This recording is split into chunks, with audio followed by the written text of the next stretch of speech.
George Romero's horror classic Night of the Living Dead, presented with closed captioning by Vitek. Audio description provided by the American Council of the Blind's Audio Description Project, with recording services provided by Dominion Post. In black and white, a country road on a barren landscape, it winds past leafless trees and a telephone pole. An Image 10 production. In the distance, an automobile cruises closer along the byway.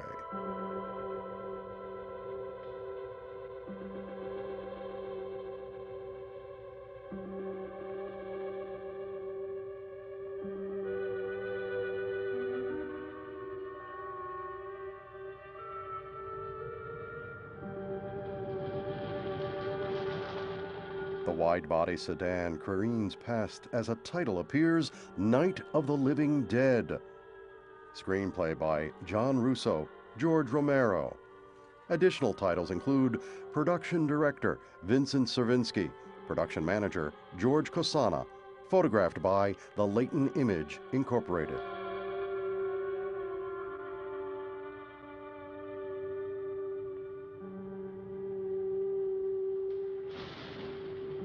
The automobile motors further along the road, its pavement now cracked, forming roughly round patterns. A shallow gully abuts the road.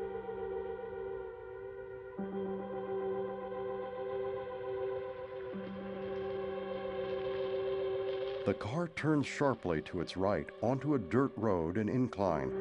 A triangular and pockmarked sign reads, Cemetery Entrance. Produced through the facilities of the Leighton Image Incorporated and Hardman Associates Incorporated, Pittsburgh, Pennsylvania. Another right turn, headstones mark each side of the road. Produced by Russell W. Striner, Carl Hardman. Directed by George A. Romero. The auto passes additional grave markers and a fluttering American flag. It slows to a halt. In the passenger seat, a woman, mid-30s, with shoulder-length hair. A bespectacled man in the same age range is driving. A cigarette dangles from his lips. They ought to make the day the time changes, the first day of summer. What? Well, it's 8 o'clock and it's still light. A lot of good the extra daylight does us. Now, we've still got a 3-hour drive back. We're not going to be home until after midnight. Well, if it really bugged you, Johnny, you wouldn't do it. You think I want to blow Sunday on a scene like this? You know, I figure we're either going to have to move Mother out here or move the grave into Pittsburgh. She can't make a trip like this. Oh, you know that she can't. John turns to the rear See seat. that candy left? No. Look at this thing. We still remember. I don't. You know, I don't even remember what the man looks like. Johnny, it takes you 5 minutes. Yeah, 5 minutes to put the wreath on the grave and 6 hours to drive back and forth. Mother wants to remember, so we trot 200 miles into the country and she stays at home. Well, we're here, John, all right? She rolls up her window and exits the car. He holds a cross-shaped wreath. The car radio. Ladies and gentlemen, we're coming back on the air after an interruption due to technical problems. John turns off the radio and rolls up his window. He follows the woman onto the cemetery grounds. She pulls up her coat collar. There's nothing wrong with the radio. Must have been the station. Which row is it in? Seen from below, the branches of a tree spread like a tangled web. The couple wanders among headstones.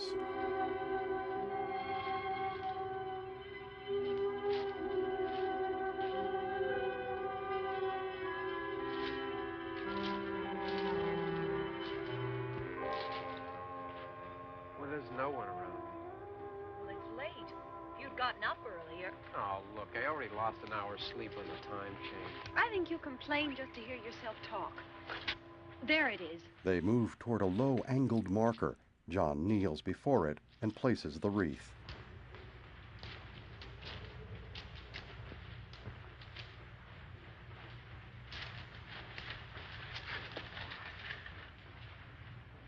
I wonder what happened to the one from last year. Each year we spend good money on these things. We come out here and the one from last year's gone.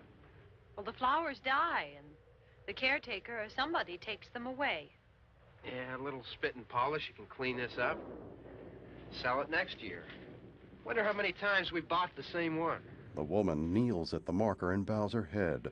John, in a suit, a shirt with 2 pens in its pocket, and a polka dot tie, walks several feet away and turns back.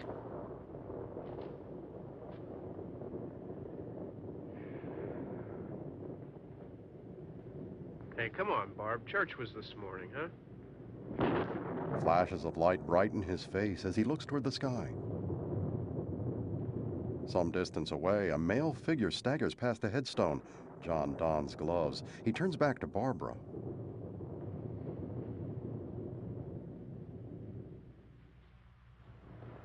Hey, I mean, praying's for church, huh? Come on. I haven't seen you in church lately. Well, there's not much sense in my going to church. Do you remember one time when we were small, we were out here? It was from right over there. I jumped out at you from behind the tree, and Grandpa got all excited, and he shook his fist at me, and he said, "Boy, you'll be damned to hell." Remember that? Right over there. Barbara walks past John. Well, you used to really be scared here. Johnny, Hey, you're still afraid. stop it now. I mean it. John grins.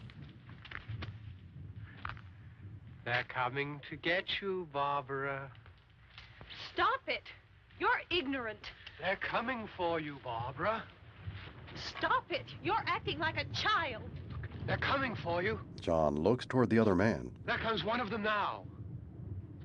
He'll hear you. Here he comes now. I'm getting out of here. Johnny. Johnny runs off, but looks back just as the man comes closer to Barbara and grasps her neck. Oh! No! No! Johnny! Help me! Barbara runs but stops, clutching a tall headstone, turns toward the 2 men struggling. The stranger places a large hand on John's face.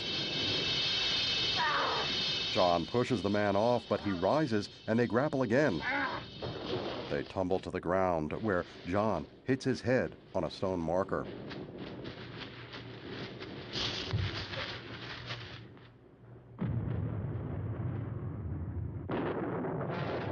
The man looks up, baring his crooked mouth. Barbara is transfixed until the man rises and she turns to escape. He pursues her, rushing past the tree's overhanging limbs. Barbara runs, but stumbles, losing a shoe. She looks back, then scrambles to her feet and reaches the car.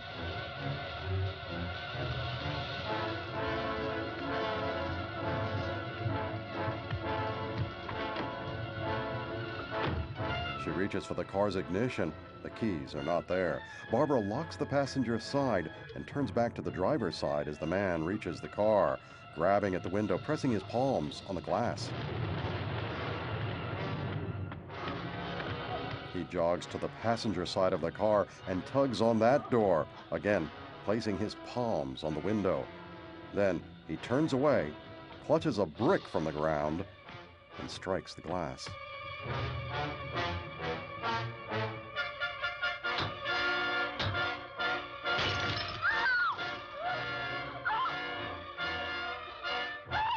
Reaching through the opening, he lunges for Barbara. She pulls on the car's handbrake, and the vehicle drifts forward. The man grasps at the edge of the passenger side window until the car pulls away. With the stalker framed in the rear window, Barbara guides the car down a narrow road. The man pursues her, stumbling behind with an awkward gait. The auto picks up speed, but veers to the side of the road, scraping the driver's side against a tree and coming to a halt.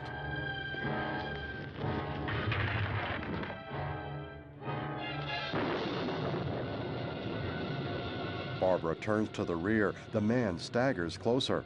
Barbara exits the car from the passenger side and, wide-eyed, flees. The man stomps toward her with wide steps. Barbara emerges from brush at a paved road, looks right, but turns left, racing away and looking back as she runs.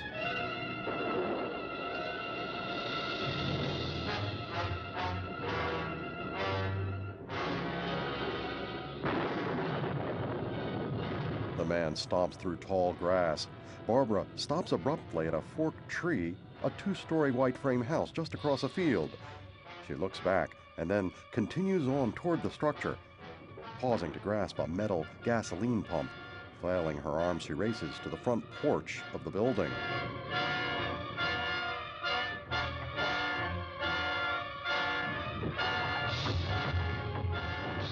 She turns away and runs toward the side of the structure, only to fall again. She rises and scrambles to the rear. She pauses at the corner and peers around it. The man still lurches toward her as she crosses around and enters the building, closing its rear door.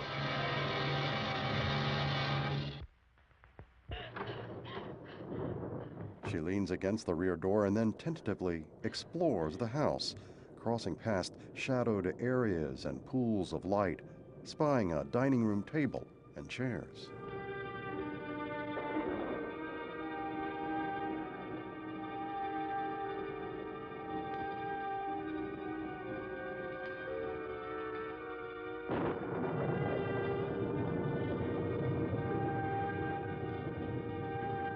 Barbara enters a narrow kitchen, passes an old-fashioned refrigerator, and tugs at a drawer.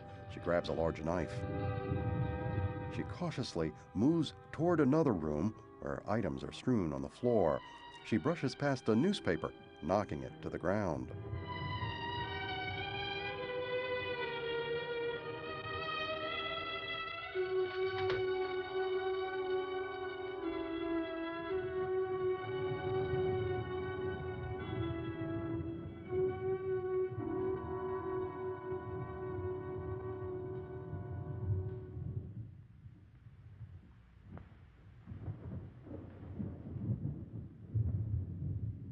Moving across a hallway into another area, knife clutched in her right hand, she looks up.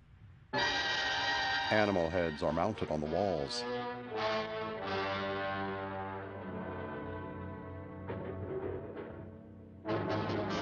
She turns to the side. The man staggers along the exterior of the house. Barbara, at a drapery, peers out a window. The man pulls a length of wood from the ground and flings it at the side of the house. He pulls down a length of line attached at the corner of the house. Barbara pulls the drapes at the window, turns toward a telephone, and rushes to it.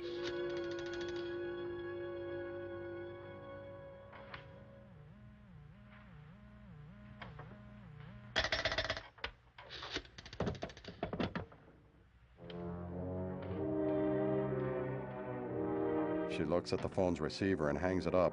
She steps away quickly, but then returns to retrieve the knife. Barbara emerges into a narrow area and scurries to a window at one end. The man, or zombie-like creature, a vacant expression on his face and on his eyes, is outside. He's followed by several others, rocking side to side.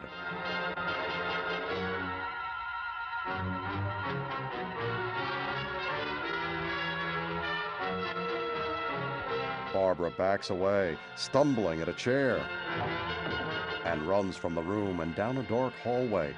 She looks up a staircase and guardedly scales the steps. Suddenly, a decomposed head, one eye open wide, teeth large and glaring. Still holding the knife, Barbara clutches the sides of her face, her mouth wide open. She stumbles down the steps, leaning over the railing, retracing her steps and rushing to a door. She pulls it open, emerging into a glare of white light. Two headlights glow in a haze. Then another man appears, shirt open at the collar, close-cropped hair. Their eyes lock, and he ushers Barbara back into the house.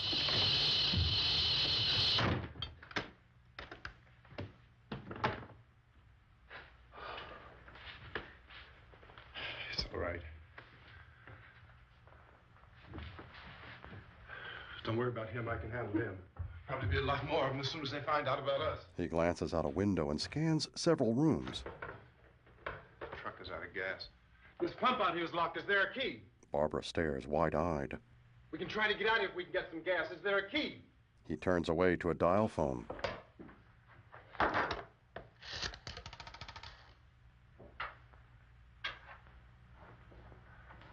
Suppose you've tried this. Barbara gazes up the staircase.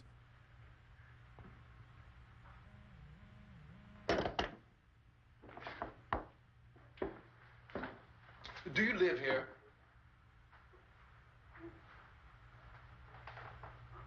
Barbara brings her hands up toward her head. The gentleman looks up the steps and ascends. The head. Jesus. He rushes back down.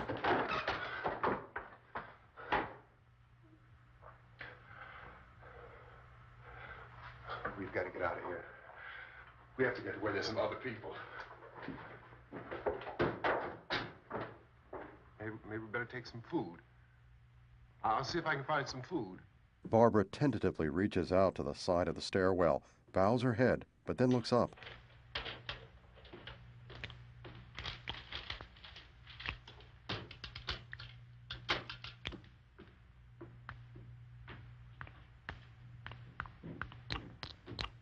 A pool of blood. A drop splatters on Barbara's hand. She rushes into a living area, tugging at her hair. Then, in the kitchen, the gentleman at the refrigerator.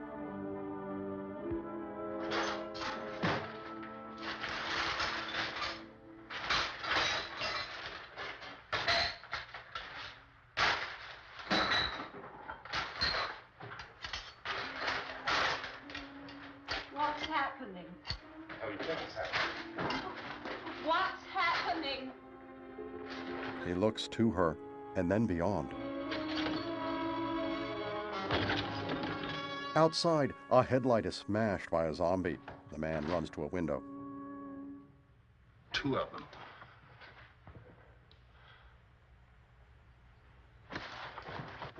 There are 2 of them out there. Have you seen any more around here? I can take care of those 2. I don't I know you're afraid, but we have I don't know! Don't know! What's happening? The gentleman pushes open a screen door. 2 zombies at a car. One smashes another headlight. The gentleman wields a poker and swings at a youngish-looking creature, sending him to the ground.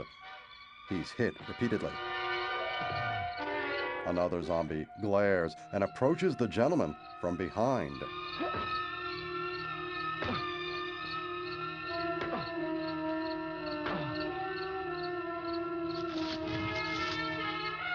The gentleman strikes the second zombie repeatedly.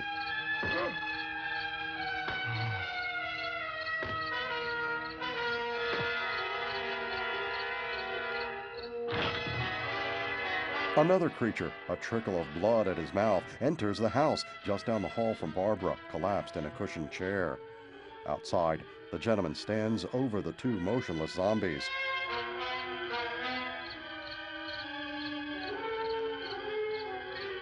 He enters the house and rushes to Barbara, pulling her away as the zombie approaches.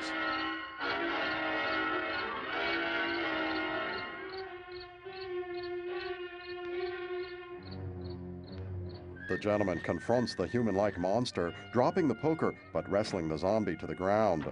The gentleman retrieves the poker and chops with it at the monster.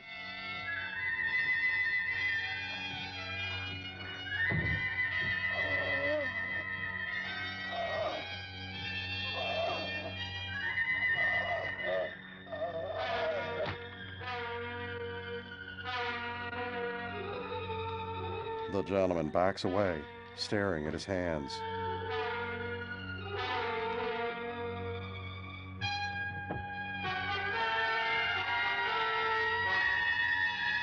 Yet another robe-clad creature appears in the house. The gentleman strikes him in the face with the poker.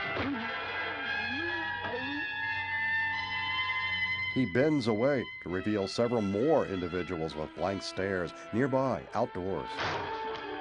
The gentleman locks the kitchen door.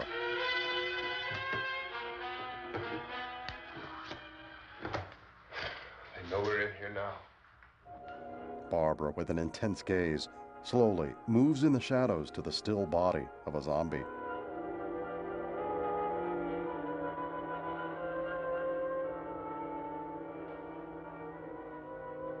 Don't look at it. He drags the body away.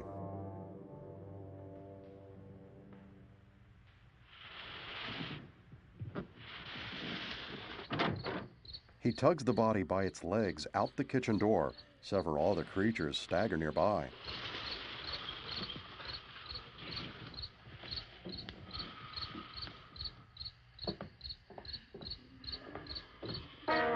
He kneels at the body and strikes a match.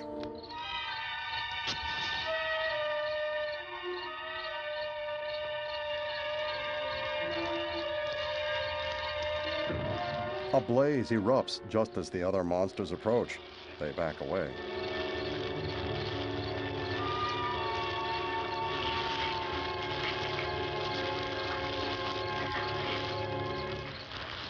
Back in the house, Barbara stares at the gentleman as he gazes out the window. He runs to the side of the kitchen and flicks on an overhead light.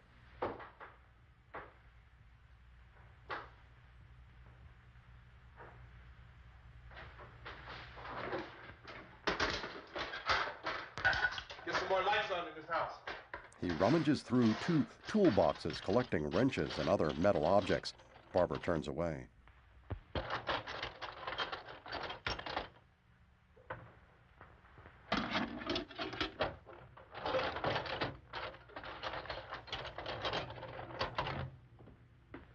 Barbara returns, fingering the blade of her knife.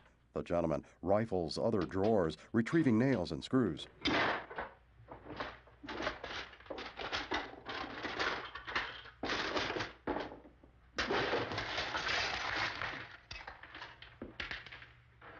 Why don't you see if you can find some wood, some board, something there by the fireplace, something we can nail this place up. Barbara moves only slightly.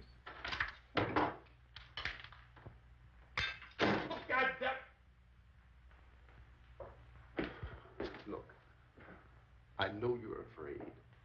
I'm afraid too. But we have to try to board the house up together. Now, I'm going to board up the windows and the doors. Do you understand? We'll be all right here. We'll be all right here until someone comes to rescue us. But we'll have to work together. You'll have to help me. Now, I want you to go in and get some wood so I can board the place up. Do you understand? Okay? Okay? She nods weakly.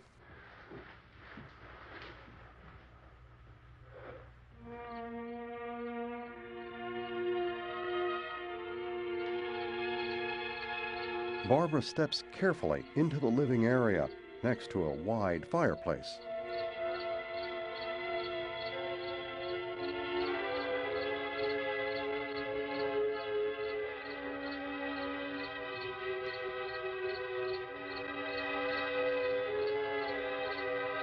The gaping mouth of a stuffed animal, teeth and curled fangs bared, is mounted on a wall.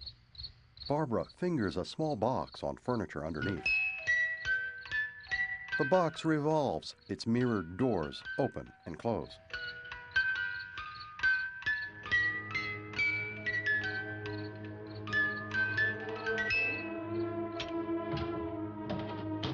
In the kitchen, the gentleman handles a wood door off its hinges. Snatching an ironing board and prying a board from the base of an appliance, he collects other planks from under it.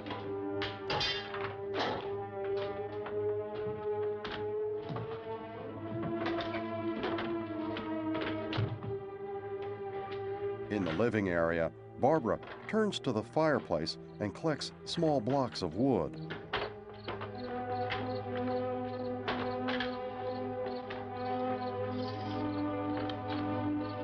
She returns to the kitchen as her fellow defender props the free door against the kitchen door. Barbara sets the blocks atop the refrigerator.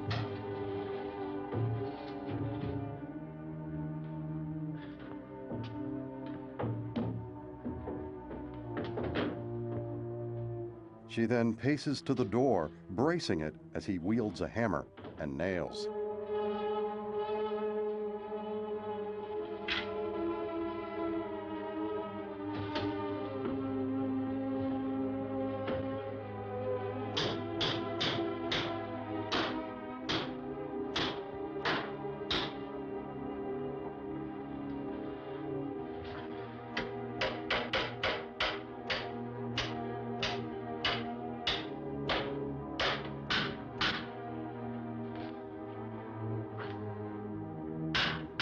As he pounds, Barbara seems lost.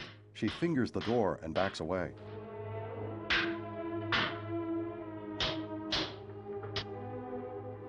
That's not that strong. Yeah, I want you to pick out some nails. Pick out the biggest ones you can find. He rushes off. Next, he stands in another room, hammering at planks nailed to a window. There, this room looks pretty secure. He flips on the light in an adjacent room. If we have to, we can run in here and board up the doors. Won't be long before those things be back pounding their way in here. They're afraid now. He drags planks into the dining area. They're afraid of fire. I found that out. He pulls chairs aside from a dining table and removes the white tablecloth. Barbara places her hands near a radiator. You know a place back down the road called Beekman's? Beekman's Diner? He pulls the table to its side.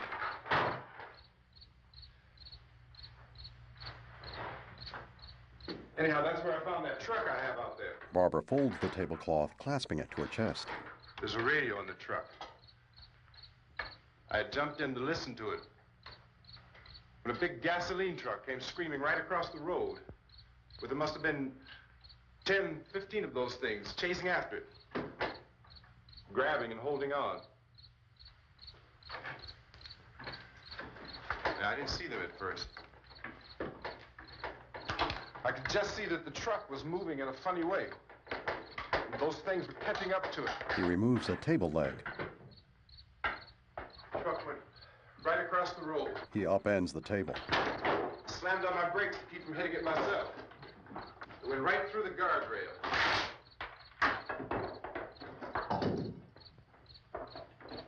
I guess the driver must have cut off the road into that gas station by Beekman's Diner. It went right through the billboard, ripped over a gas pump, and never stopped moving. By now, it's like a moving bonfire.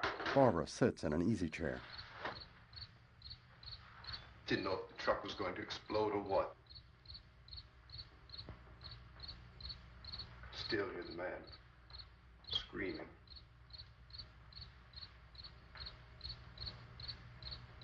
This thing is just backing away from it.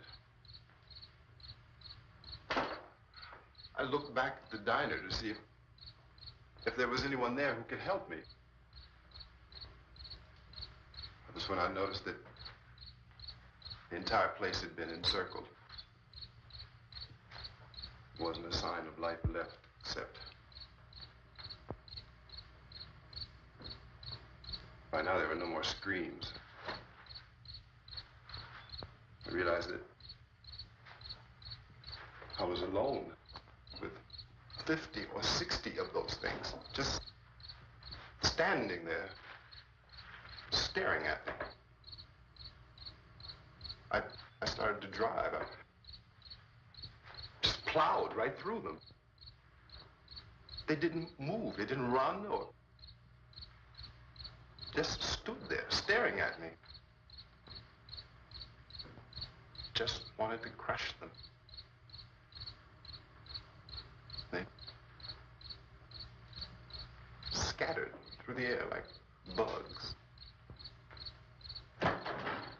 We were riding in the cemetery, Johnny and me. Johnny.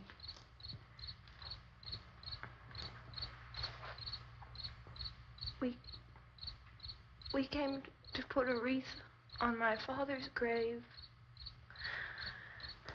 Johnny, and he said, "Can I have some candy, Barbara?" We didn't have any. And,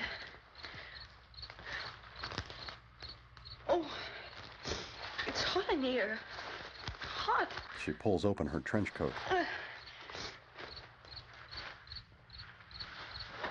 And he said, "Oh, it's late.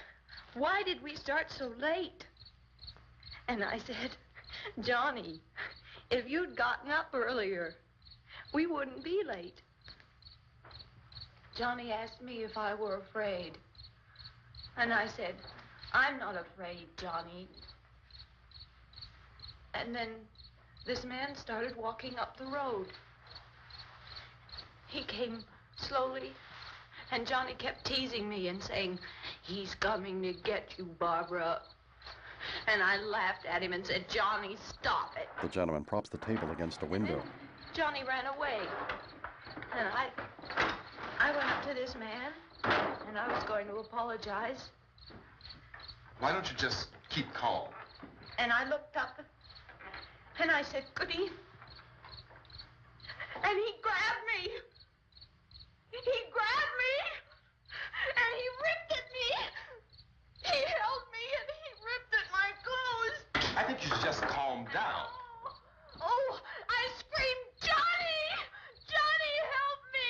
She clenches her fists and holds her face. And he wouldn't let me go. He ripped. And then Johnny came and he ran and he fought this man. And I got so afraid. I ran.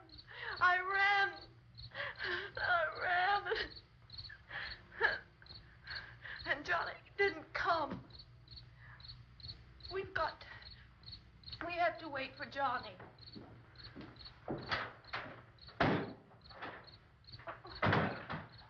Maybe we better go out and get him. We have to go out and get Johnny. He's out there. Please, don't you hear me? We've got to go out and get him. Please! We have got to go get Johnny! Please help me! She runs to him and tugs at his shoulder. Look, don't you know what's going on out there? This is no Sunday school picnic. Don't you understand? My brother is alone! Your brother is dead. No! My brother is not dead! She leaps for the door. He pulls her away. She slaps him. He returns the strike.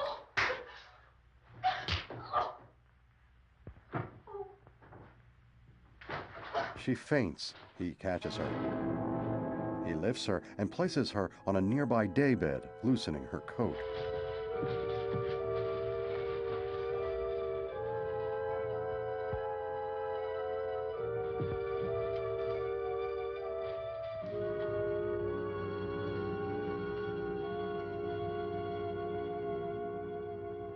Next, hammer in hand, he kneels at an old-fashioned radio.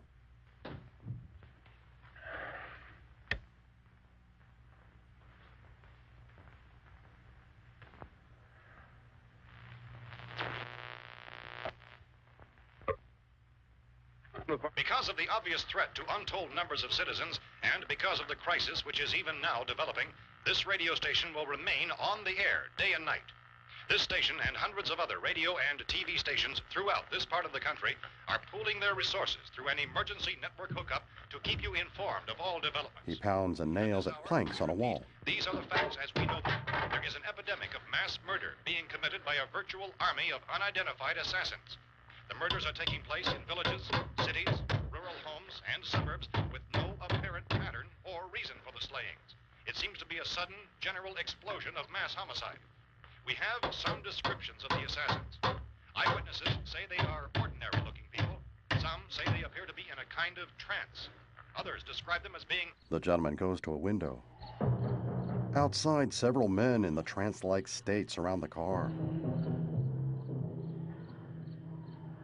So, at this point, there is no really authentic way for us to say who or what to look for and guard yourself against. Misshapen monsters. Reaction of law enforcement officials is one of complete bewilderment at this hour. So far, we have been unable to determine that any kind of organized investigation is yet underway. Police, sheriff deputies, and emergency ambulances are literally deluged with calls for help. The scene can best be described as mayhem. The gentleman lights a fire in the fireplace. Philadelphia and Miami, along with the governors of several eastern and midwestern states, have indicated the National Guard may be mobilized at any moment, but that has not happened as yet. With a can of fluid, he pulls aside an easy chair and douses it with the fluid. It's private citizens to stay in their homes behind locked doors. Do not venture outside for any reason. He rips down a drapery, mops up some fluid with it, tears it into strips, and wraps it around a table leg. To radio and TV for any special instructions as this crisis develops further. Thousands of office and factory workers are being urged to stay at their places of employment, not to make any attempt. He lights to the end of the table leg at the fireplace. In spite of this urging and warning, streets and highways are packed with frantic people trying to reach their families or apparently to flee just anywhere. We repeat, the safest course of action. He opens the door and uses his torch to set ablaze a chair on the porch, kicking it over toward the creatures.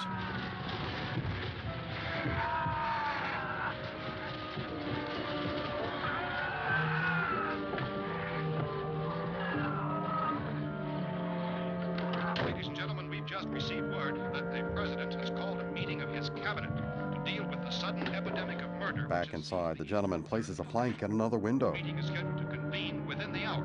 Members of the presidential cabinet will be joined by officials of the FBI and joint chiefs behind closed doors. The White House spokesman, in announcing this conference, says there will be an official announcement as soon as possible following that meeting. This is the latest dispatch. Holding a free door, he pauses and looks toward Barbara, motionless on the daybed. The National Press Services in Washington, D.C. now tells us that the emergency presidential conference, which we've just mentioned, He pulls the door through another, pulling it partly closed. Aeronautics and Space Administration. Behind it, another entranceway, its borders unadorned and barely visible, enclosed with only a small latch. The gentleman hammers a screwdriver at the hinges of the partially closed door. All radio and TV stations, Barbara stirs. including the one to which you're listening, have joined their facilities in an emergency network to bring you this news as it develops. We urge you to stay tuned to radio and TV and to stay indoors at all costs. Late reports reaching this newsroom tell of frightened people seeking refuge in churches, schools, and government buildings, demanding shelter and protection from the wholesale murder which apparently is engulfing much of the nation. Barbara rises and leans back against the adjacent wall. The gentleman hammers, securing another outside leading door. He steps down from a chair and collapses in a couch, breathing heavily.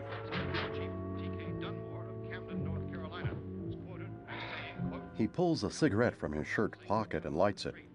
Tell them to go home and lock their doors and windows up tight. We don't know what kind of murder-happy characters we have here. End quote. Police Chief Dunmore of Camden, North Carolina. So far, the only descriptions, the only clues anyone has of the killers come from frightened witnesses of some of the slain. These eyewitness accounts vary as He rises and crosses to a closet door, pulling it open. Women's shoes lie on the floor.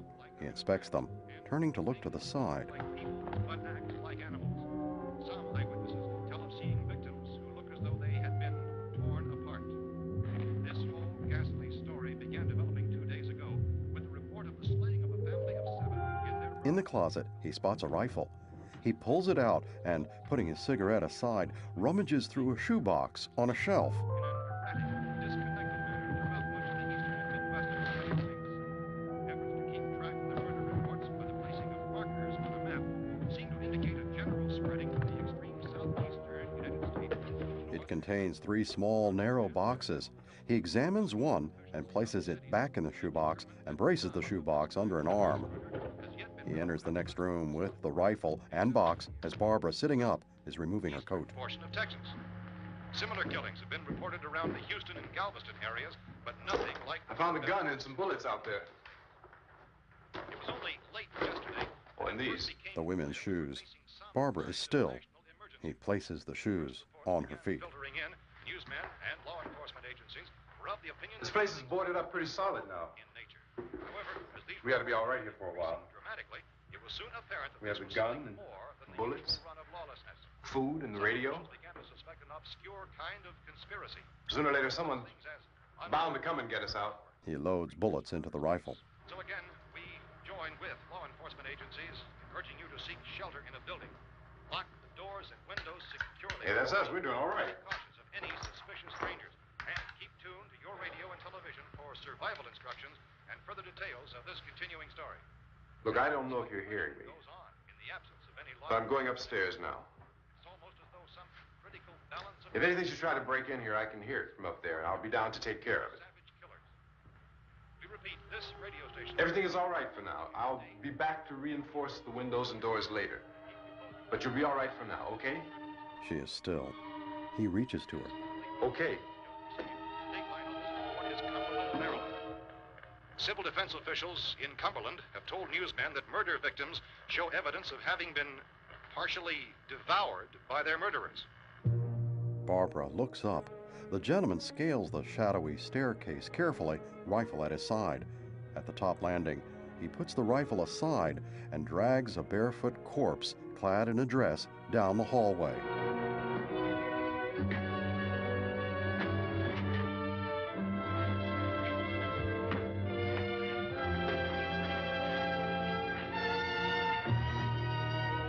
Next, the living room.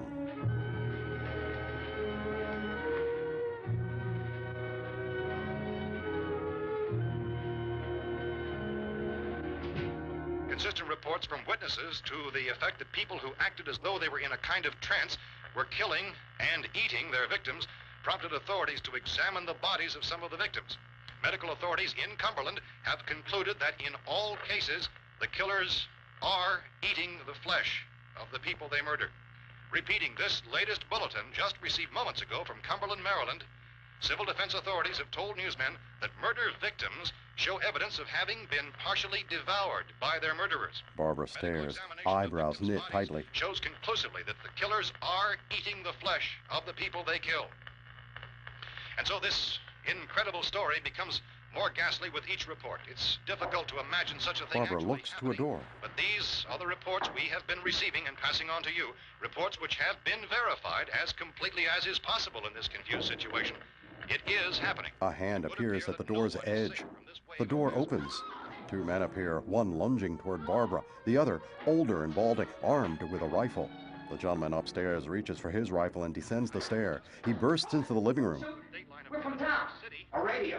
County, Pennsylvania, the Butler County The older man kneels at the box unit. Murder being partially eaten by their slayers is true. No further details available at this time. However, How long you guys been down there? I could use some help up here. That's the cellar. It's the safest place. You mean you didn't hear the racket we were making up here? How were we supposed to know what was going on? Could have been those things for all we knew. That girl was screaming. Sure, you must know what a girl screaming sounds like. Those things don't make any noise. Anybody would know somebody if needed help. Look, it's kind of hard to hear what's going on from down there. We thought we could hear screams, but for all we knew, that could have meant those things were in the house afterward. And you wouldn't come up and help. Well, if there were more, The racket sounded like the place was being ripped apart. How were we supposed to know what was going on? Now, wait a minute. You just got finished saying you couldn't hear from down there. Now you say it sounded like the place was being ripped apart. It would be nice if you get your story straight, man. All right, now you tell me. I'm not going to take that kind of a chance when we got a safe place. We luck into a safe place, and you're telling us we got to risk our lives just because somebody might need help, huh? Yeah, something like that. all right, why don't we settle this? Look, mister, we came up. Okay, we're here. Now I suggest we all go back downstairs before any of those things find out we're in here. They can't get in here. You got the whole place boarded up? Yeah, most of it. All but a few spots upstairs. They won't be hard to fix. You're insane. The cellar's the safest place. I'm telling you, they can't get in here. And I'm telling you, those things turned over our car. We were damn lucky to get away at all. Now, you tell me those things can't get through this lousy pile of wood? His wife and kids downstairs. The kid's hurt. Well, I still think we're better off up here. We could strengthen everything up, Mr. Cooper. With all of us working, we can fix this place up in no time. We have everything we need up here. We can take all that stuff downstairs with us. Man, you're really crazy, you know that? You got 1,000,000 windows up here. All these windows, you're gonna make them strong enough to keep these things out, huh? I told you those things don't have any strength. I smashed 3 of them and pushed another one out the door. Did you hear me when I told you they turned over our car? Oh, hell, any good 5 men can do that. That's my point. Only there's not going to be 5 or even 10. There's going to be 20, 30, maybe 100 of those things. And as soon as they know we're here, this place is going to be crawling with them. Well, if there are that many, they'll probably get us wherever we are. Look, the cellar. The cellar, there's only one door, right? Just one door, that's all we have to protect. Tom and I fixed it so it locks and boards from the inside. But up here, all these windows, why, we'd never know where they were going to hit us next. You got a point, Mr. Cooper. But down in the cellar, there's no place to run to. I mean, if they did get in, there'd be no back exit. We'd be done for. We can get out of here if we have to. And we got windows to see what's going on outside.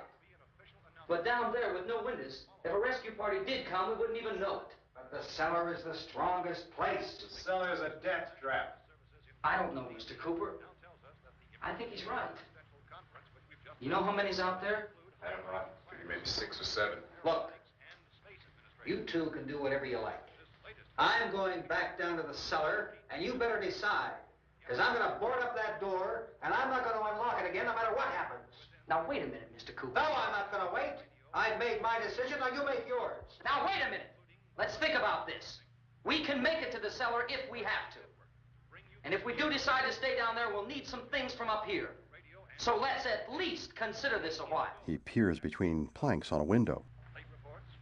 If you box yourself in the cellar and those things get in the house, you've had it. At least up here you have a fighting chance. The creatures sway beside the car. Yeah, it looks like about 8 or 10 out there now. There's more than there were. There are a lot out back, too. He strides toward the kitchen. Two arms plunge through a window and curtain. Tom rushes to the kitchen and grabs the blocks off the refrigerator as the gentleman aims his rifle toward the door.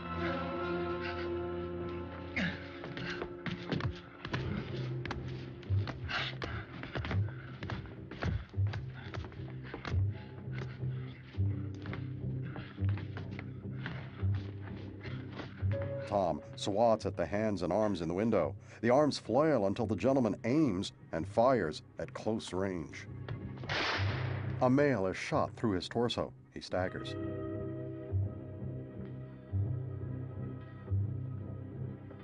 Harry? Harry, what's happening? It's all right. The male looks up and continues to grapple at the window. Still standing, the male stares.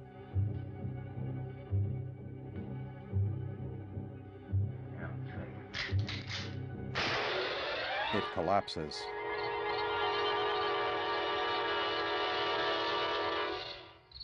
Creatures sway in the darkness and begin to surround the house. Viewed from behind, one female is naked. A male has a deep facial scar. Another female is similarly disfigured. She tears at the bark of a tree and gnaws the material.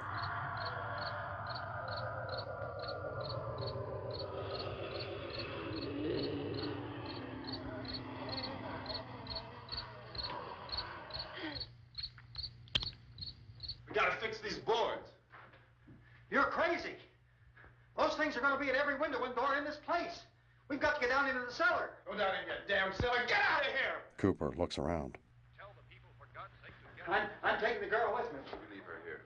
Keep your hands off her. And everything else that's up here, too. Because if I stay up here, I'm fighting for everything up here. And the radio and the food is part of what I'm fighting for. Now, if you're going down the cellar, get. The man's insane. He's insane. We've got to have food down there. We've got a right. This is your house. We've got a right. You going down there with him? Well, Yes or no? This is your last chance. No beating around the bush. Listen, I got a kid down there. She can't possibly. I couldn't bring her up here. She can't possibly take all the racket and those things smashing through the windows. Well, you're her father. If you're stupid enough to go die in that trap, that's your business. However, I am not stupid enough to follow you. It is tough for the kid. That old man is so stupid. Now, you get the hell down in the cellar. You can be the boss down there. I'm boss up here. Cooper grimaces. You bastards. You know, I won't open this door again. I mean it.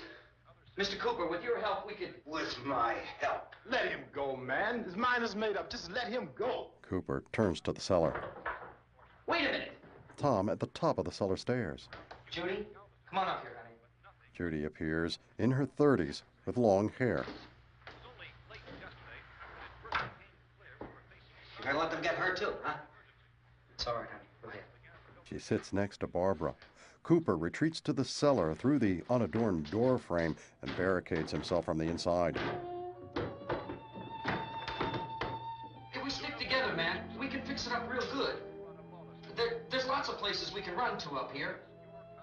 Mr. Cooper, we'd all be a lot better off if all three of us were working together. Then the gentleman kneeling by Barbara. Hey. Hey, kid.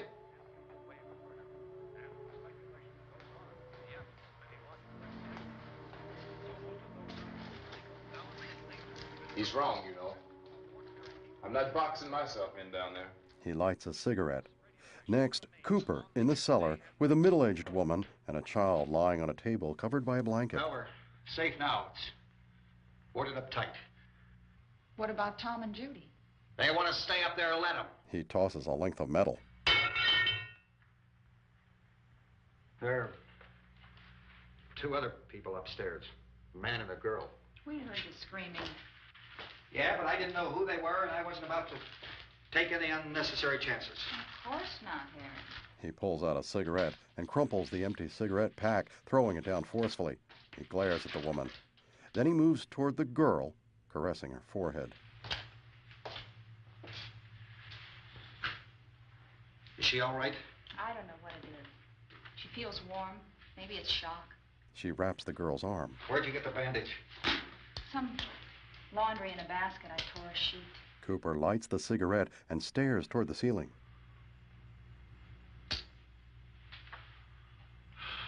Let them stay upstairs. Let them. Too many ways those monsters can get in up there. We'll see who's right. We'll see when they come begging me to let them in down here. That's important, isn't it? What?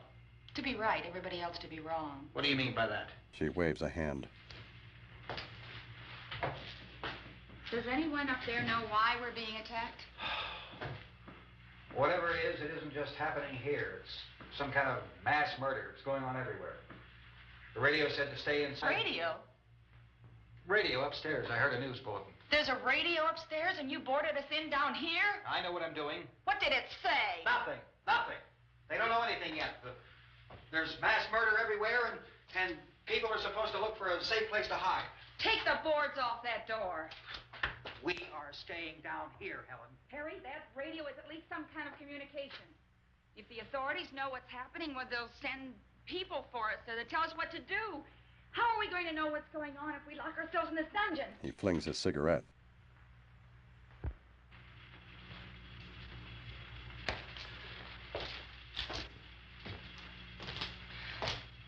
We may not enjoy living together,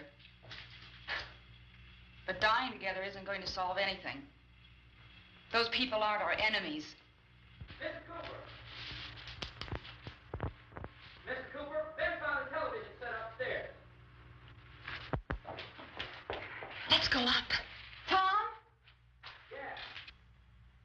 if Judy would come downstairs for a few minutes, Harry and I could come upstairs.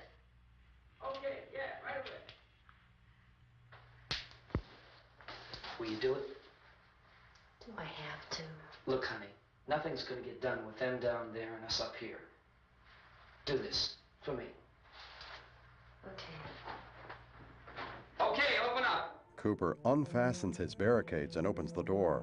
Cautiously, Judy steps onto the landing and descends. Helen is at her daughter's side. Judy joins her.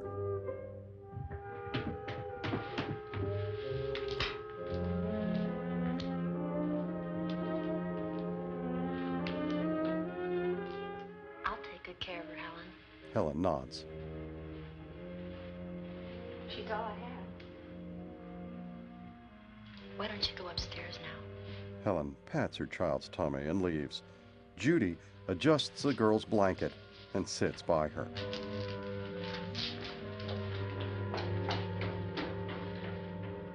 Cooper and Helen emerge upstairs.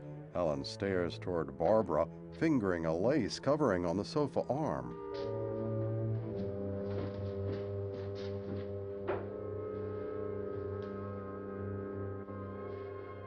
Her brother was killed. Hey, give me a hand with this thing. I gotta go help Ben with the television. Cooper looks around and strides off. Helen steps toward Barbara and stops, then sits nearby, facing Barbara.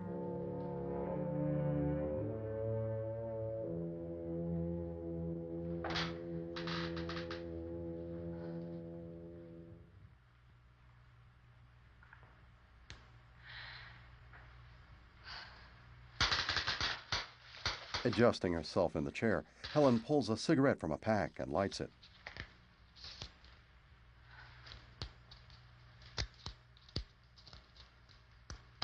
Barbara whips around toward Helen. Don't be afraid of me. I'm Helen Cooper, Harry's wife. She notes the match flame and waves it out.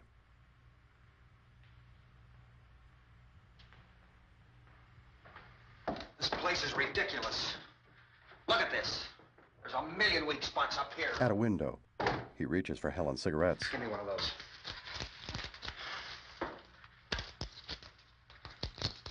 Her brother was killed. Cooper pauses for a moment, then lights a cigarette, exhaling smoke.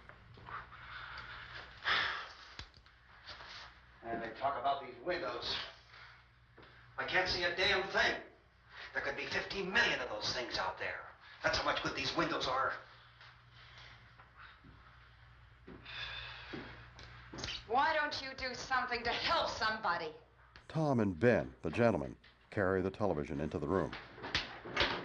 Here, I have it. Drag a couple of those chairs together. There's a socket over here. Cooper leans toward Barbara. You better watch this and try to understand what's going on. Ben glares at Cooper. I don't want anyone's life on my hands. Is there anything I can do? I don't want to hear any more from you, mister. If you stay up here, you take orders from me. And that includes leaving the girl alone. It's on, it's on. There's no sound. Play with the rabbit ears. Reports, incredible as they seem, are not the results of mass hysteria. Mass hysteria. What do they think? We're imagining all this? Shut up! In all parts of the country. The wave of murder which is sweeping the eastern third of the nation is being committed by creatures who feast upon the flesh of their victims.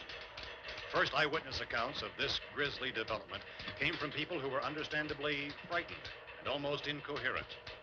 Officials and newsmen at first discounted those eyewitness descriptions as being beyond belief.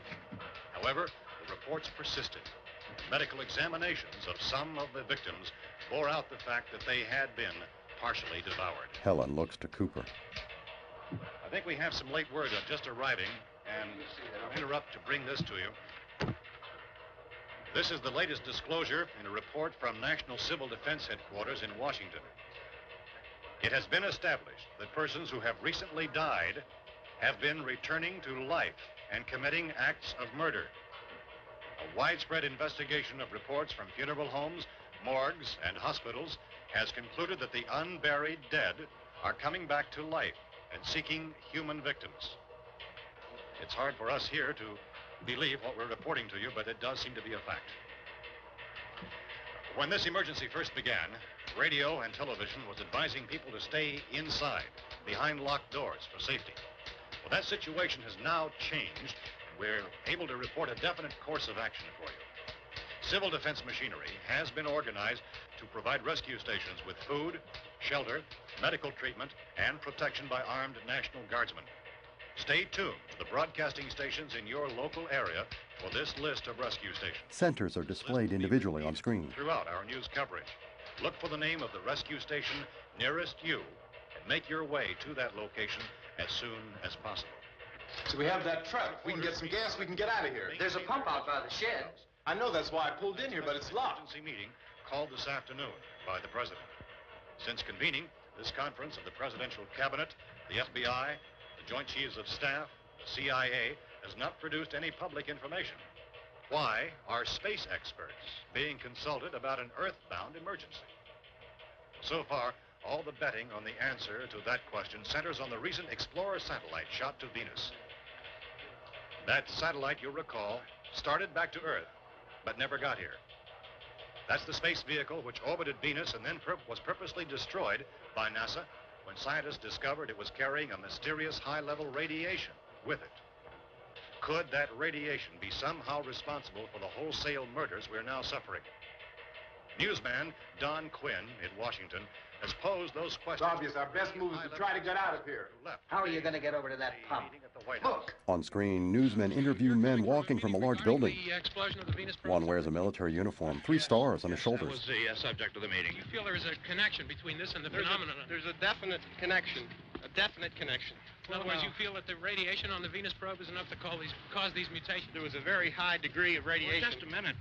I'm not sure that that's certain at all. I don't think that has been logical irrefutably explanation that proved. we have at this time. In other words, it is the military's viewpoint that the radiation is not the cause of the mutation. I can't speak for the entire military at this time, gentlemen.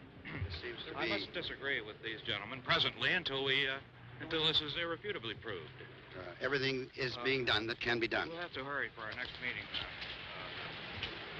Professor, you feel that there is a definite connection between a definite connection as far as Dr. Keller and myself. Doctor, please. I thought we decided that is not proved yet. In the background, the Capitol. Was the satellite, when the satellite was exploded? An unusual amount of radiation, enough to cause mutation under certain circumstances. Could have happened. Have a bearing on it. It does seem to have a bearing. Will there be a reply for this? For the Later? Yes. There will be a reply. Yes. Later this afternoon. There will be a report this afternoon. Well, perhaps there will be a report, a more full report. Will you close the window? We are doing everything possible to solve the problem. Their large sedan, displaying banners with 3 stars, drives off. Some further explanation of this. We've heard all we need to know. We have to try to get out of here. He said the rescue stations have doctors and medical supplies.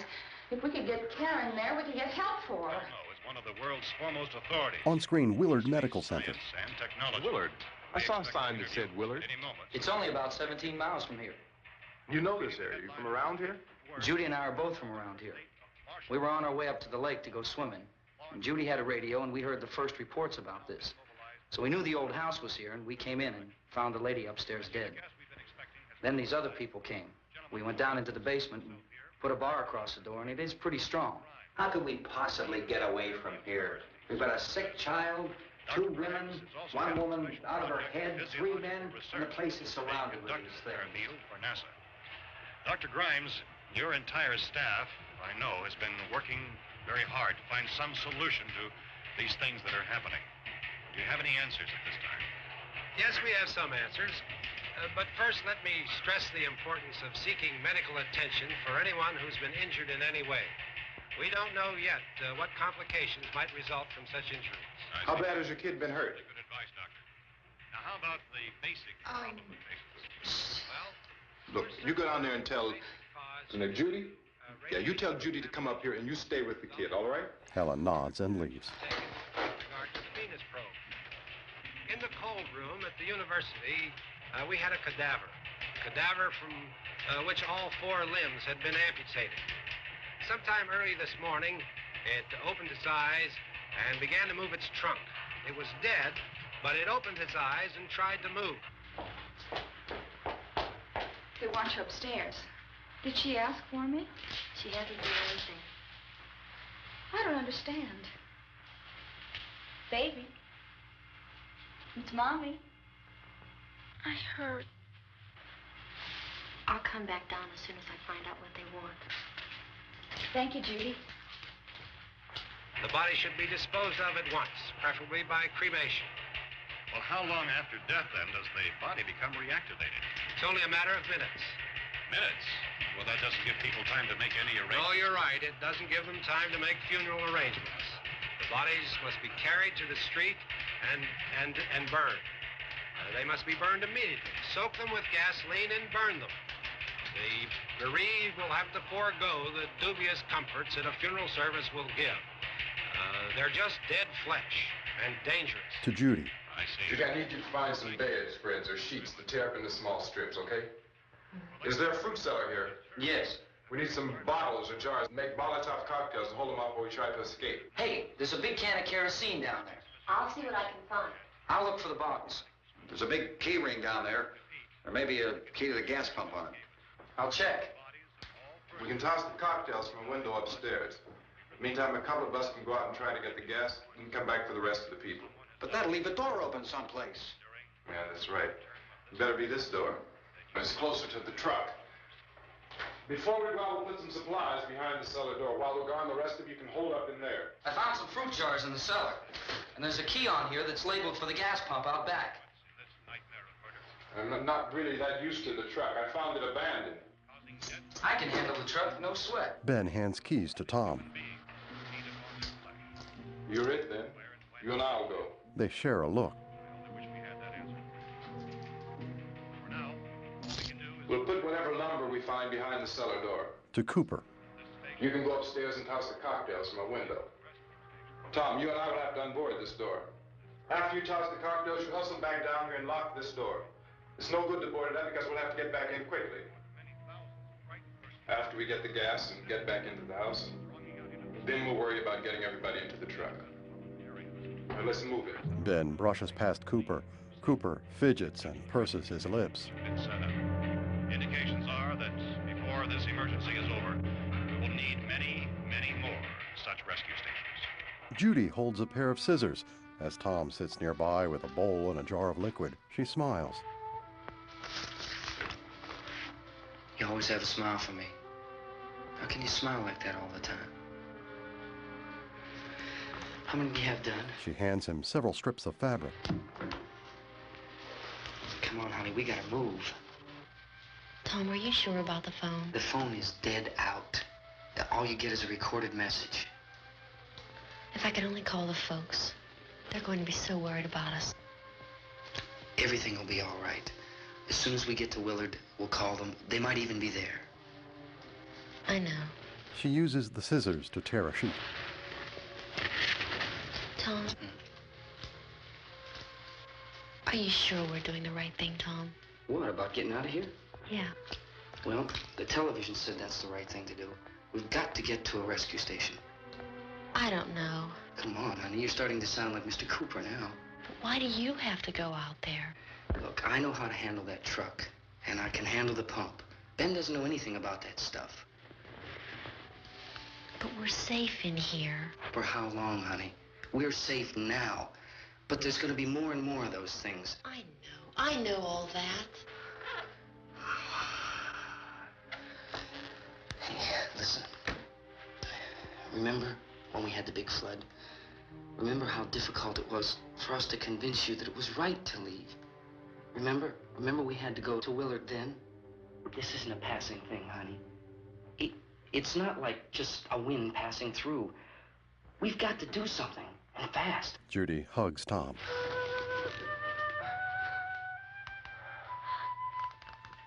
I just don't want you to go out there, that's all. Hey, Smiley. Where's that big smile for me? Boy, you're showing no use at all, aren't you? We've got work to do, honey. And you... Tom kisses Judy, holding her face. Next, Cooper emerges from the cellar stairs. Ben hands him a box of mason jars. Cooper points to Barbara.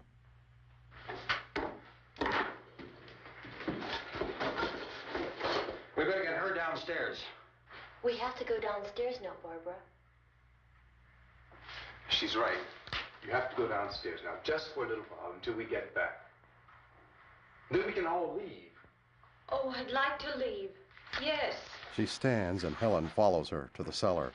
Ben joins Tom at a barricaded door. Tom hands Ben a hammer.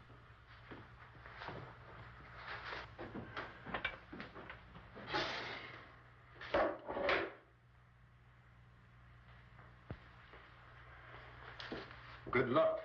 Yeah. They pry planks and blocks of wood from the door.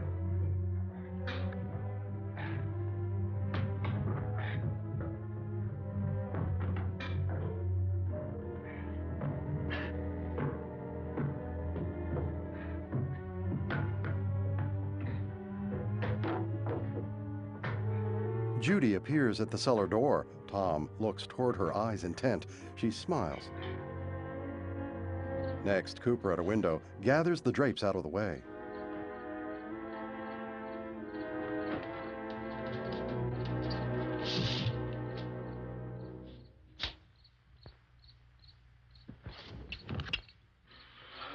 The living dead mill outside. Ben appears with a makeshift torch aflame. You ready upstairs? Yeah. Okay, toss 'em. Cooper strikes a match and lights a rag stuffed within a liquid-filled jar. He tosses it from an upstairs window. The blaze forces the creatures back from the car. Cooper throws another Molotov cocktail. And another. He lights one more and tosses it. It lands at the feet of a cluster of the creatures, setting several of them ablaze.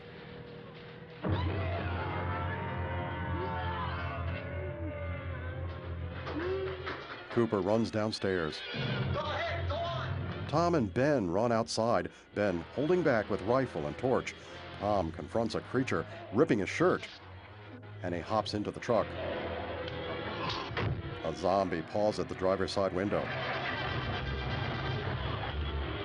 I'm going with him.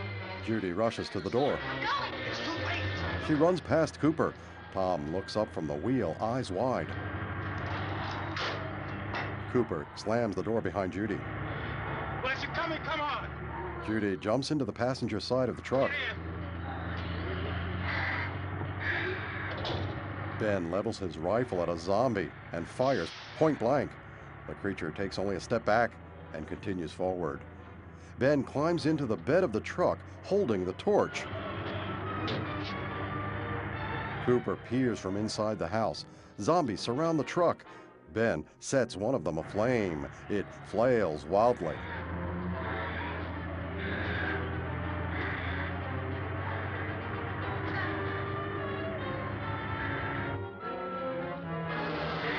The truck drives in reverse as one of the living dead holds to the front bumper and is dragged along the ground. The truck stops and then turns to the right, Ben holding the torch out to ward off the attackers. Cooper looks on from a window. The truck turns onto a rutted path, still pursued by the creatures. It comes to a stop at the gasoline pump. Tom runs to it with the key while Ben holds off the zombies with his torch.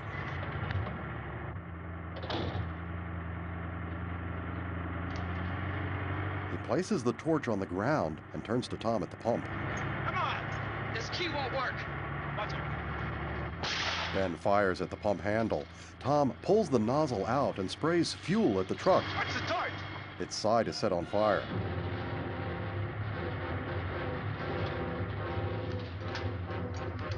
Gotta get away from the pump!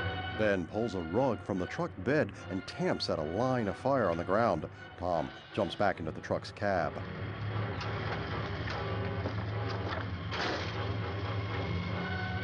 Tom and Judy drive away, fire flaring the truck's side. Tom looks back as he drives. Cooper stares from a window. Zombies continue their eerie pace onward.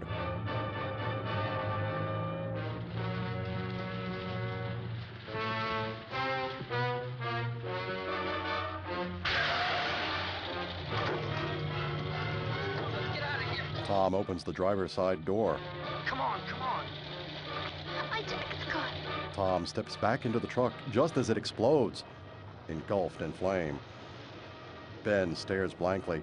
Cooper looks on from the window.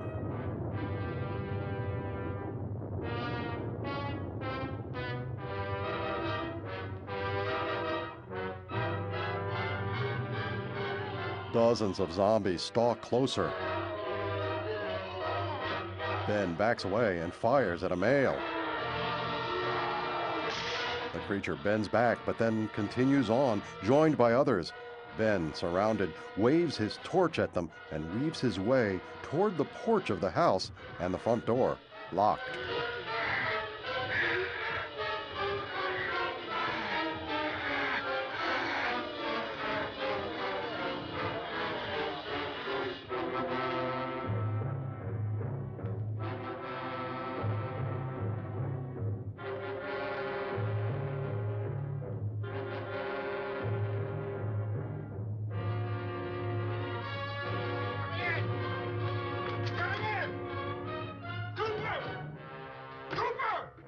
Ben lunges his torch at zombies nearing him. Cooper stands at the cellar landing. Then Ben kicks the door open. He glares at Cooper and shuts the door, barricading it with another door. Cooper joins him.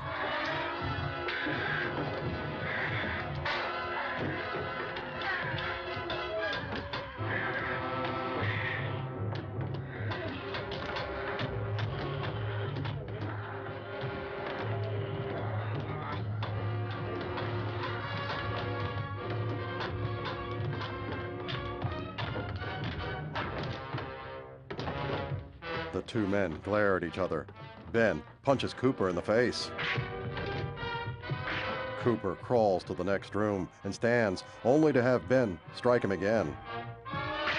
Cooper staggers to a chair. Ben grabs him and punches him once more.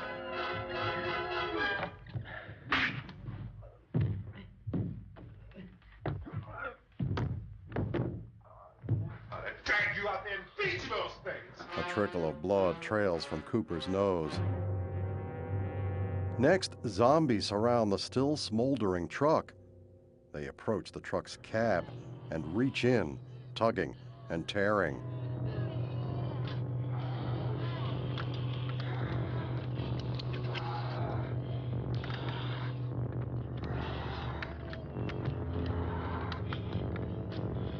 They retreat, gnawing on their fresh feast.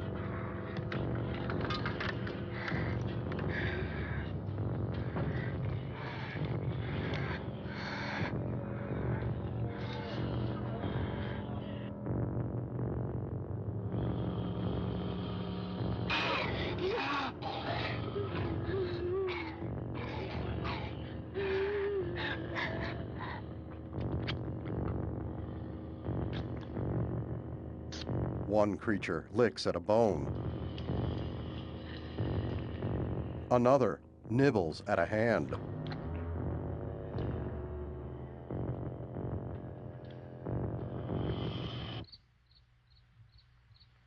A weary Ben wipes his face with a hand and sits, still grasping his rifle.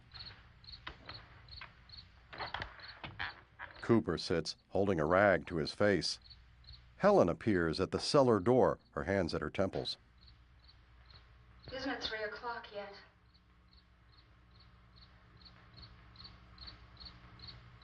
There's supposed to be another broadcast at 3 o'clock. 10 minutes. Oh, only 10 more minutes? We don't have very long to wait. We can leave. Well, we'd better leave soon. It's 10 minutes to 3. Ben loads shells into his rifle. You know anything about this area at all? I mean, is Willard the nearest town? I don't know. We were just trying to get to a motel before dark. You say those things turned your car over. You think we can get it back on its wheels and drive it? Where is it? Seems like it was pretty far away. Seems like we ran. Forget it. It's at least a mile. Johnny has the keys. You gonna carry that child a mile through that army of things out there? I can carry the kid. What's wrong with her? How'd she get hurt? One of those things grabbed her. Bit her on the arm. What's wrong? Who knows what kind of disease those things carry? Is she conscious? Barely. She can't walk. She's too weak. Well, one of us could try to get to the car. You gonna turn it over by yourself? You can't start the car. Johnny has the keys. Ben looks up and goes to Barbara. You have a car? Where? Where is it? You won't be able to start it. Yeah, I know. But where is it? Zombies mill outside the house. Ben and then Cooper go to the window. Ben switches on the television. Good Lord. Zombies feast on flesh.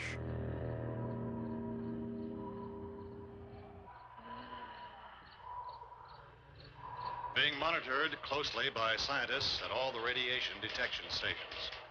At this hour, they report the level of the mysterious radiation continues to increase steadily. So long as this situation remains, government spokesmen warn that dead bodies will continue to be transformed into the flesh-eating ghouls. All persons who die during this crisis, from whatever cause, will come back to life to seek human victims unless their bodies are first disposed of by cremation. Cooper paces to the window. Have just returned from covering such a search and destroy operation against the ghouls, this one conducted by Sheriff Conan McClellan in Butler County, Pennsylvania. So now let's go to that film report. All law enforcement agencies and the military have been organized to search out and destroy the marauding ghouls. The Survival Command Center at the Pentagon has disclosed that a ghoul can be killed by a shot in the head or a heavy blow to the skull. Armed civilians. Officials are quoted as explaining that since the brain of a ghoul has been activated by the radiation, the plan is kill the brain and you kill the ghoul. What do you think from the supply wagon, Gus? No, we're all right. Hey, Cass, put that thing all the way in the fire. We don't want it getting up again. All right, I got you. Chief McClellan, how's everything going? Oh, things aren't going too bad. Men are taking it pretty good. The chief wears an ammo sling around his shoulder and chest. Over there. Chief, do you think we'll be able to defeat these things? Well, we killed 19 of them today right in this area. Those last 3 we caught trying to claw their way into an abandoned shed. They must have thought somebody was in there. There wasn't, though. We heard them making all kind of noise. We came over and beat them off, blasted them down. As soon as you're finished, can I see you here? Yeah, okay.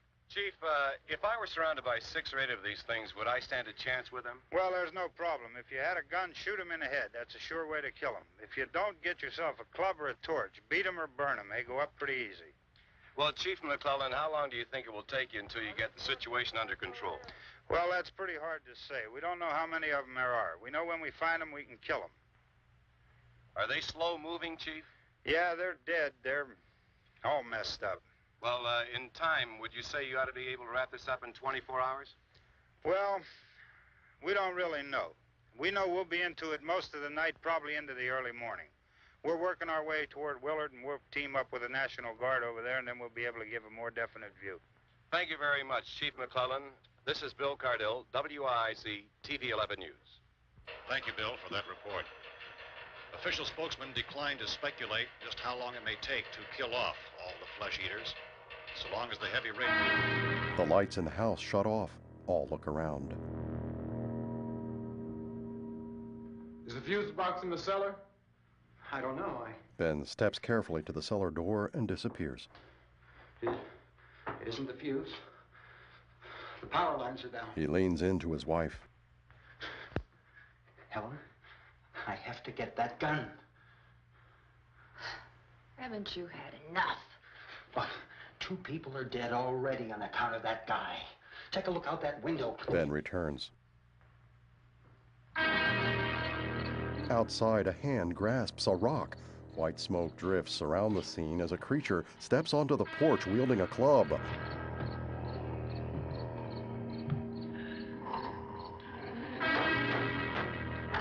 Others join it. The house occupants look toward one another until a zombie stiffly rears back, striking a window pane with a brick or rock.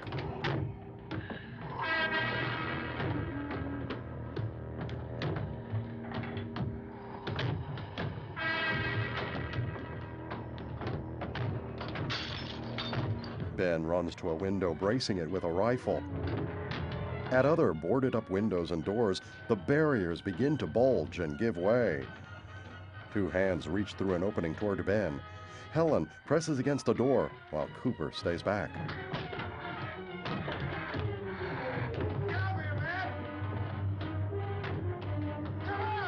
A creature presses a board in toward Ben, and he drops his rifle. Cooper spies it. As Ben struggles to hold planks against the hands and arms protruding through the window, Cooper grabs the rifle.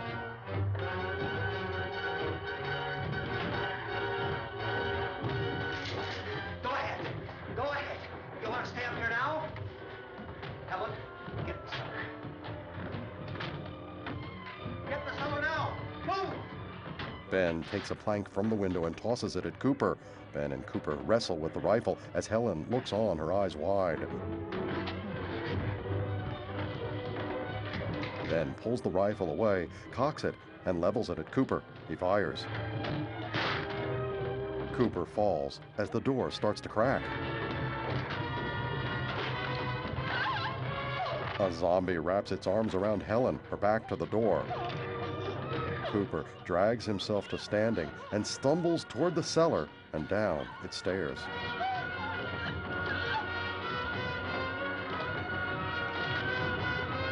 At the base of the steps, Cooper looks toward his daughter, lying still on the platform.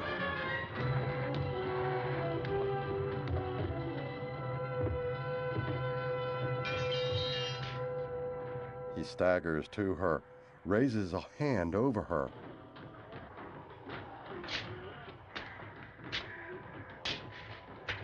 But collapses.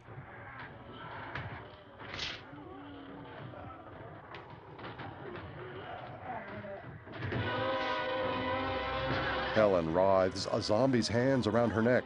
Barbara, at the sofa, holds her palms to the sides of her face.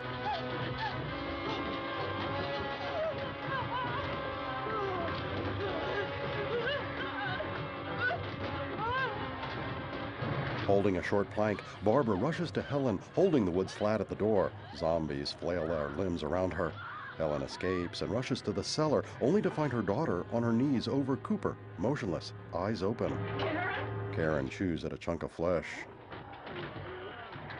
Karen puts aside her meal, her mouth soiled.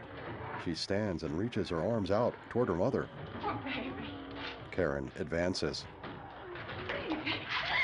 Helen stumbles backwards to the floor. Karen takes a small, pointed trowel hanging at a wall and holds it in both hands, poised high. She creeps to Helen. Repeatedly, Karen plunges the tool into her mother's neck and torso. Blood drools from Helen's mouth and splatters her light-striped blouse. Karen's shadow is cast on a wall, the dark image plunging the instrument of death in downward swings. Blood drips along the wall.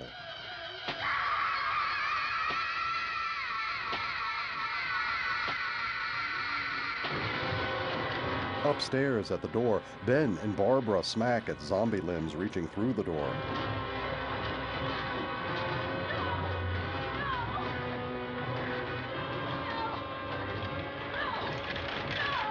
The creatures burst through. Johnny stares blankly as he grasps the door jamb with a gloved hand.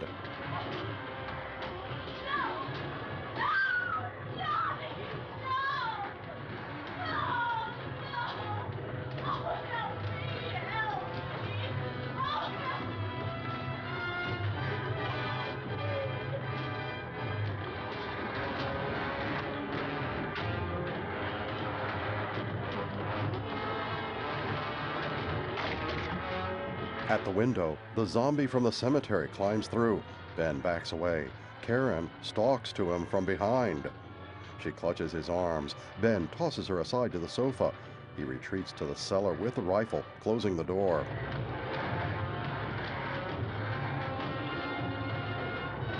Karen presses against the door. Ben barricades it at the cellar stairs. Meanwhile, zombies stream into the house through the door and window. They converge at the cellar door. On the inside, the door bulges as Ben continues bracing it. The zombies press and rock against the door.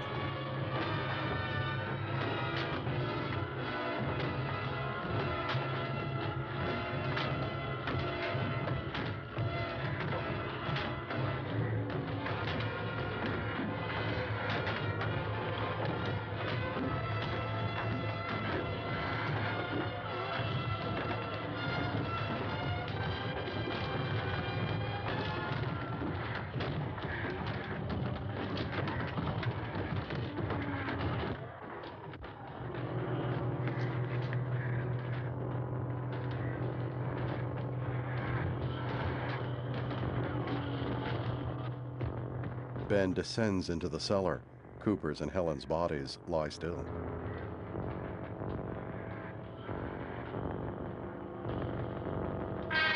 Suddenly, Cooper rises, sitting up at the waist. Ben takes several steps toward him and fires his rifle. Ben rests his head on his hand, propped against a wall. He looks up cautiously.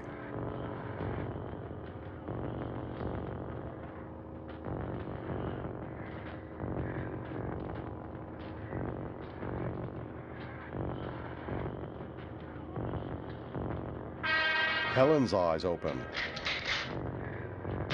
Ben fires and tosses the rifle. He flails about, knocking over a wood sawhorse, then turns to regard the ceiling.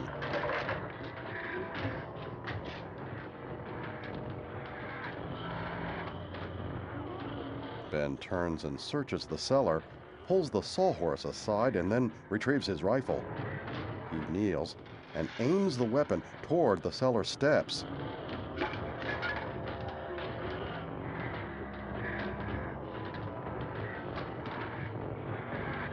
Above, the creatures stagger aimlessly.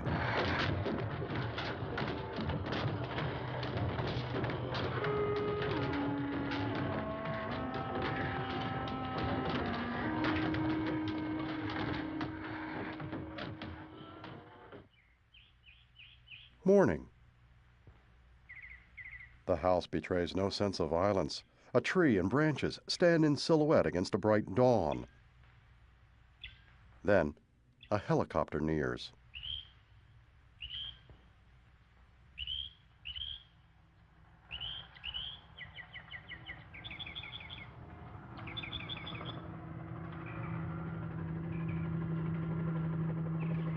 In an aerial view, a line of 24 individuals walk in a field toward a road.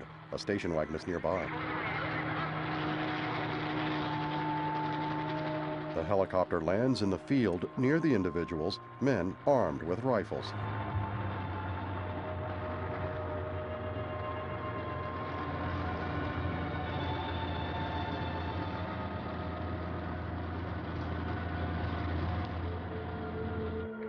Now a police wagon crosses a bridge and pulls over. Dogs handled by officers jump from the vehicle.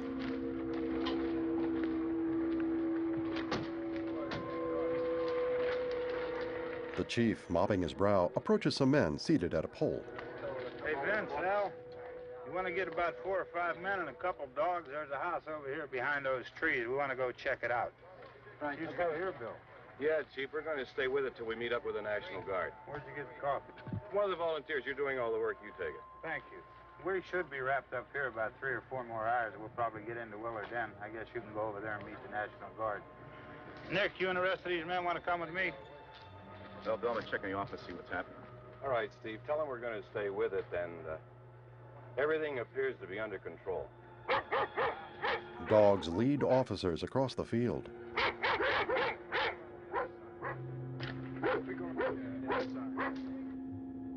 Ben dozes fitfully.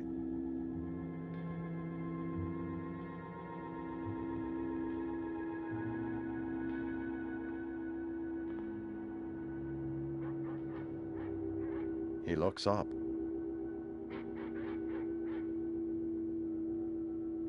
A white-shirted creature with dark eyes steps through the field. 2 officers kneel and fire pistols. Ben stirs. A wide-body station wagon drives along a path in the field. It pauses alongside the chief. They need you down there by the barn. Some of you guys can follow the wagon down. I only need a few men to check out the house. Somebody had a cookout here, Vince. Yeah, sure looks like it, Cop. The 2 men pass the burned-out truck. Ben raises his head, cocks it to one side. Slowly, he steps onto the cellar stairs. Outside, officers fire at zombies.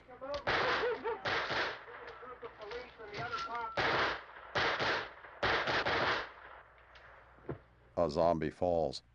Ben climbs the cellar steps. At the top, slowly, he removes the plank barricading the door.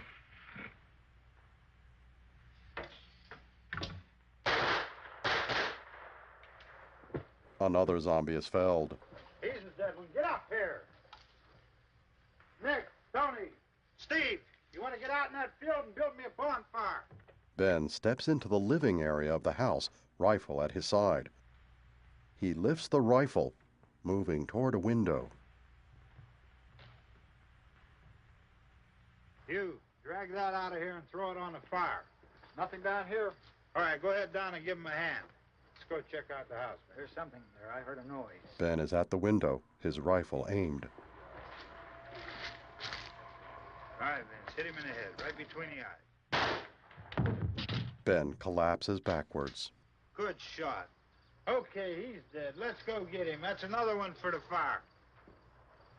A series of still images, men parading through the house, Ben's body. Several men, one holding a rifle and wearing an ammunition sling. Other men wield metal hooks. A hook and the lower portion of a man's legs depicted near Ben's head.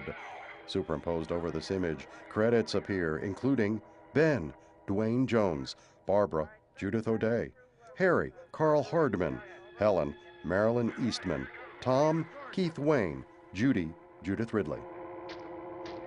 Keep those dogs back off of those things. Then, in quick succession, the metal hooks. 2 men hold them aloft. An image of Ben's body, his chest pierced by a hook. With Kira Shawn, Charles Craig, Bill Heinzman, George Cosana, Frank Doak, and Bill Chili Billy Cardile. A.C. McDonald, Samuel R. Solido, Mark Rickey, Lee Hartman, Jack Givens, R.J. Rickey, Paula Richards, John Simpson, Herbert Summer, Richard Rickey, William Burchenal, Ross Harris, Al Croft, Jason Richards, Dave James, Sharon Carroll, William Mogush, Steve Hutzko, Joanne Michaels, Philip Smith, Ella Mae Smith, Randy Burr.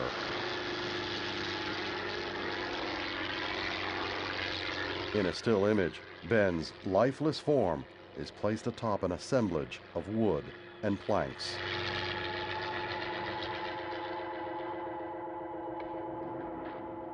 Come ahead with the motorcycle. Special thanks, WIIC-TV Pittsburgh, KQV Radio Pittsburgh, and the Pittsburgh Police Department. Now, in film, A Blazing Inferno.